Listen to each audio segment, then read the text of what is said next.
കാസർഗോഡ് മംഗൽപാടി സോങ്കാലിൽ വൻ മയക്കുമരുന്ന് വേട്ട 43.77 ഗ്രാം MDMAയുമായി 3 യുവാക്കളെ പോലീസ് അറസ്റ്റ് ചെയ്തു. പ്രതികളുടെ പാന്റിന്റെ കീശയിൽ ഒളിപ്പിച്ച നിലയിലാണ് മയക്കുമരുന്ന് കണ്ടെത്തിയത്. City Gold and Diamonds, Kerala and Karnataka, the glow of purity. Mangalpady സോങ്കാലിൽ സംശയാസ്പദമായ സാഹചര്യത്തിൽ കണ്ട 3 പേരെ പിടികൂടി പരിശോധിച്ചപ്പോഴാണ് മാരക മയക്കുമരുന്നായ MDMA പിടികൂടിയത്.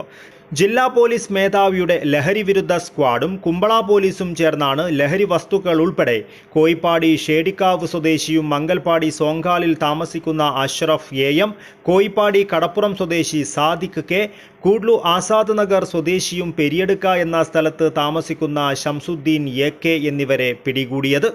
43.77 ഗ്രാം MDMAയാണ് ഇവരിൽ നിന്നും പിടികൂടിയത്. ജില്ലാ പോലീസ് മേധാവി BV വിജയ് ഭരത് റെഡ്ഡിയുടെ നിർദ്ദേശപ്രകാരം രഹസ്യ വിവരം ശേഖരിക്കുന്നതിനായി പെട്രോളിംഗ് ഡ്യൂട്ടിക്ക് വന്ന ഡാൻസ് ഓഫ് സ്ക്വാഡിനെ കണ്ട് ഓടി രക്ഷപ്പെടുവാൻ ശ്രമിച്ച പ്രതികളെ അതിസാഹസികമായാണ് കീഴ്പ്പെടുത്തിയത്.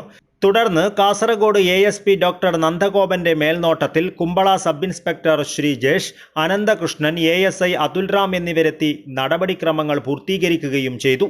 ഒന്നാം പ്രതിയായ അഷ്റഫ് മേൽപ്പറമ്പ് പോലീസ് സ്റ്റേഷനിൽ രജിസ്റ്റർ ചെയ്ത 50 ഗ്രാം MDMA പിടികൂടിയ കേസിലെ പ്രതിയാണ്. സാദിഖ് ലഹരി കേസിലും കാപ്പ കേസിലും കാപ്പ നിയമം ലംഘിച്ച കേസിലും പ്രതിയാണ്. ഷംസുദ്ദീൻ അടിപിടി കേസുകളിലും പ്രതിയാണ്. സംഭവത്തിൽ കൂടുതൽ അന്വേഷണം നടക്കുകയാണെന്ന് പോലീസ് അറിയിച്ചു. News bureau, Kasaragod.